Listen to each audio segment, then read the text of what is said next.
앞으로의 지금 시장 흐름 전개상 오늘은 이게 가끔씩 그렇게 좀 어떤 때는 그냥 이런 가능성 경우의 수저가인데 좀 명료하게 요렇게 되겠구나 하는 그림들이 딱 좀 정리될 때가 있는데 이번엔 굉장히 희한하게 2029년까지 이게 좀 이상해요. 저도 이상해요. 제가 보면 보통 한 6개월 내지 그렇게 한 4개월, 1개월 이 정도 주로 예측을 드리는데 이번에는 2029년까지 이게 어느 정도 좀 보여갖고요. 희한한 거죠. 근데 작년도 여러분들 배워 산다고 방송 4월달 그런 때 지수 이렇게 해서 이렇게 될 것이다. V자가 왜 나오는가, V자 이후에는 어떻게 되는가 그거 보면 그게 다 연속선상으로 다 이렇게 이어져요. 파노라마처럼. 근데 오늘은 일단 보이는 것만 좀 얘기를 들으면 운용력이 봤을 때는 연중의 이 코스피 그렇다고 지금 크게 막 단기적으로 걱정하실 필요는 없어요.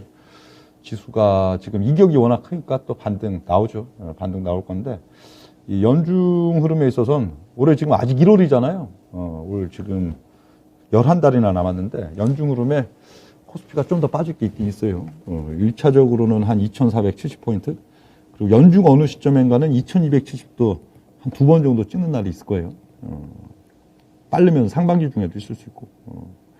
그래서 연중의 지수 하락 목표치 오늘 연중에 한 2,470 정도 찍는 시점도 있지만 조금 어떤 특정 시점에는 단기적으로 한 2,270 찍는 날도 있을 건데 그 찍으면 앞으로 그 이후 시점에도 아마 그 2,270 지수 다시 보기는 어려울 건데 그러니까 연중 내지는 조금 중기적으로도 대바닥이라고 볼 수도 있겠죠.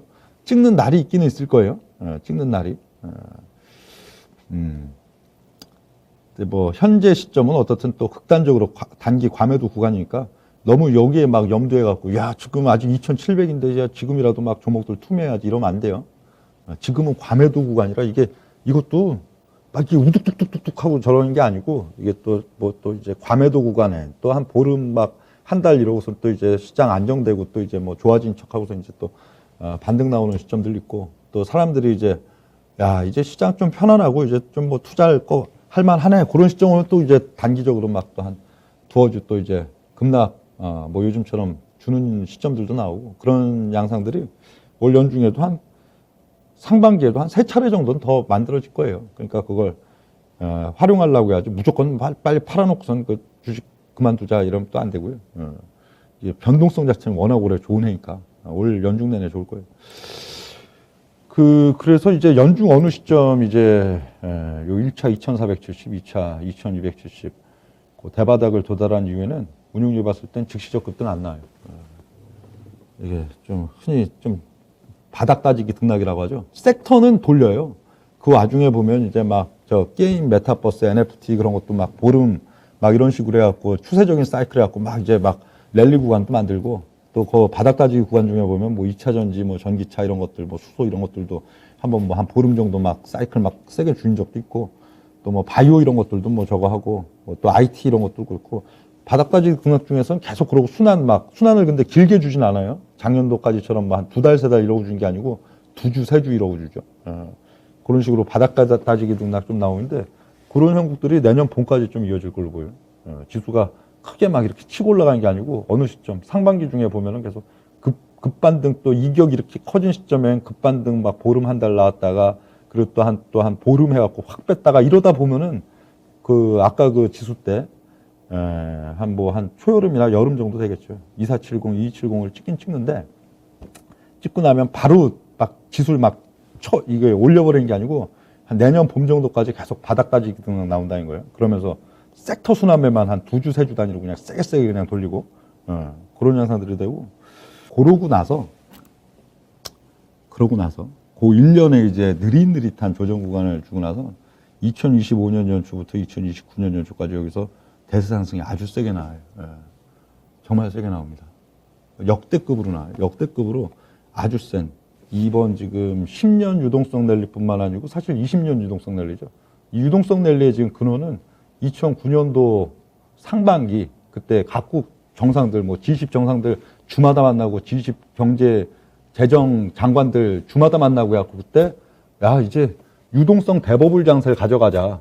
빚이 이렇게 많고 자산보다 오히려 부채가 더 늘어났을 때 여러분들 수장들이 각국이 다 그러니까 수장들이 만나서 할 수 있는 방법은 둘 중에 하나잖아요.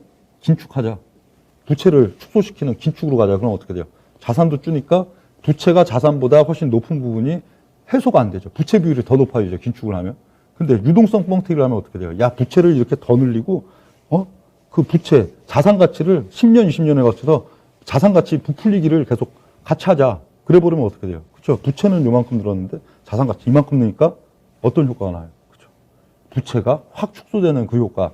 그걸 합의한 게 2009년이니까 20년 이 유동성 버블에 사실 종지부를 찍는 마지막 대상승 랠리가 와요. 2025년 연초. 거기서 2029년 연초 4년 동안에. 4년 동안에 딱 파동도 뭐 주봉 차트, 월봉 차트 가서 보면 1파동 좀 느슨하게, 2파동 조금 더 각 있게, 3파동 조금 더 각 있게, 4파동. 2028년 이런 데 가서 4파동 나올 때는 그냥 막 뚜껑 열린 듯이 올라가는. 그럼 또 뭐가 나와요, 당연히. 2029년 연중으로 그러면 역대급 대폭락 나오죠.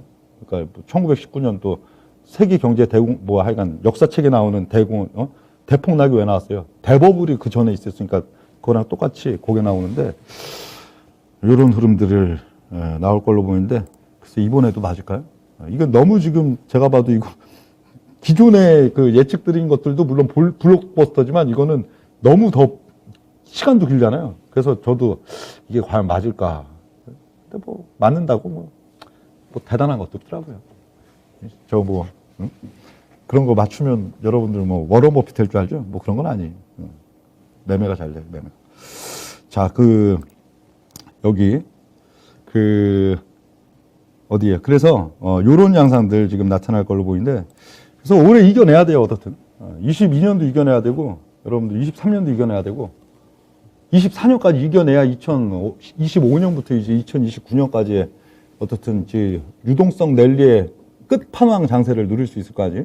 근데 대부분 못 이겨내요. 예.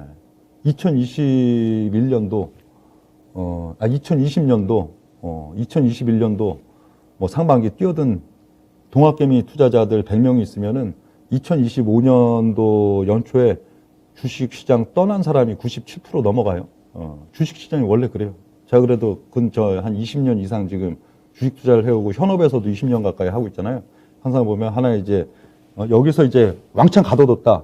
그럼 그 다음 흐름에 이제 투자자들이 또 그 다음 랠리에 이제 참여할 수 있느냐 하면 참여 자격 자체가 없어지는 경우가 많아요. 돈이 녹는 경우도 있고 주식시장에 환멸을 느끼고 완전히 떠나버리는 경우가 있고 바로 안 떠나 있는데 1년, 2년, 3년 하고선 그렇게 시간을 두고 말려버리면은 다 떠나버리거든요. 그러고 나서 거기서 이제 또 대버블 장세가 오면은 또 돈만 들어가지고 대버블 장세 꼭대기에 와서 또 물리고 항상 그 패턴이 반복되기 때문에 그래서 올해 하여간 이겨내야 된단 말이에요. 2022년을 이겨내는 방법은 이게 위든 아래든 절대 그 시점 분위기에 휩쓸려서는 안 돼요. 지금은 어떤 분위기예요?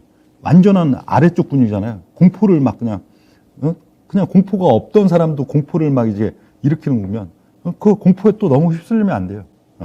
또 그러고서 이제 반등이 나오기 시작한 데서 보름 한 달 동안 조정 없이 꾸역꾸역 또 오르면서 섹터 장세를 가져가면은 거기에 시장이 완전히 안정됐구나. 돈 더 투자해야지 이러고 몰입되면 안 된다고요. 그렇게 마음이 편안함을 느끼는 순간은 야, 단기 급락 이제 본격적으로 또 시작시킨 거 아니야? 그리고 계속 우리가 그런 식으로 이게 그 시점 분위기에 절대 휩쓸면 안 되고 올해는 같은 종목도 급락주가 또 급등주가 됐다가 또 한 보름 동안 급등주로 막 소문난 종목은 또 급락주가 됐다가 이게 계속 반복되는 해요. 그러니까 무슨 얘기예요? 예를 들어 이게 주식 선물에 매수 매도를 놓고 본다면은 야, 이게 지금 막 급등해서 가장 급등을 많이 한 게 또 이제 매도를 통해 갖고 또 가장 수익을 많이 낼 수 있는 종목이 순식간에 돌변이 되고 가장 또 많이 빠진 놈이 또 갑자기 급등주가 되고 이런 부분이니까 이런 변동성은 올해 아주 크게 가져간다고요. 이런 거 잘 활용해야 되고요. 그리고 지금 올해 또 투자 관점으로 주식대에서는 안 된다 하는 그런 포인트. 그냥 묻어두면은 무조건 오르지 이런. 그냥 유동성 랠리에서는 여러분 코인도 그렇고 저거 하지만 막 그런 생각이 있는데 그런 식으로 대해서는 올 연말에 갖고 별로 아주 안 좋아요. 예. 그런 면들이 있고 올해는 뭘 돈을 내가 이걸 재테크를 통해 갖고 내가 뭐 이걸로 부를 이렇게 늘려야겠다. 내가 뭐 2억 원 투자해갖고 이걸 부를 이렇게 늘려야겠다. 이런 것보다도 딱 생존.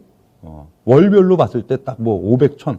월별로 봤을 때 하여간 딱 어떤 생존을 위해서 위아래 딱딱 끊어먹는 거기에 주력을 해야 되는 그런 애다. 그런 건 오히려 좀 편할 수가 있어요. 변동성 자체는 워낙 저거하고 심리만 조금 이길 수 있으면 그건 또 쉬운 해니까. 그리고 이미 대시세가 좀 발현됐던 종목들이 있죠.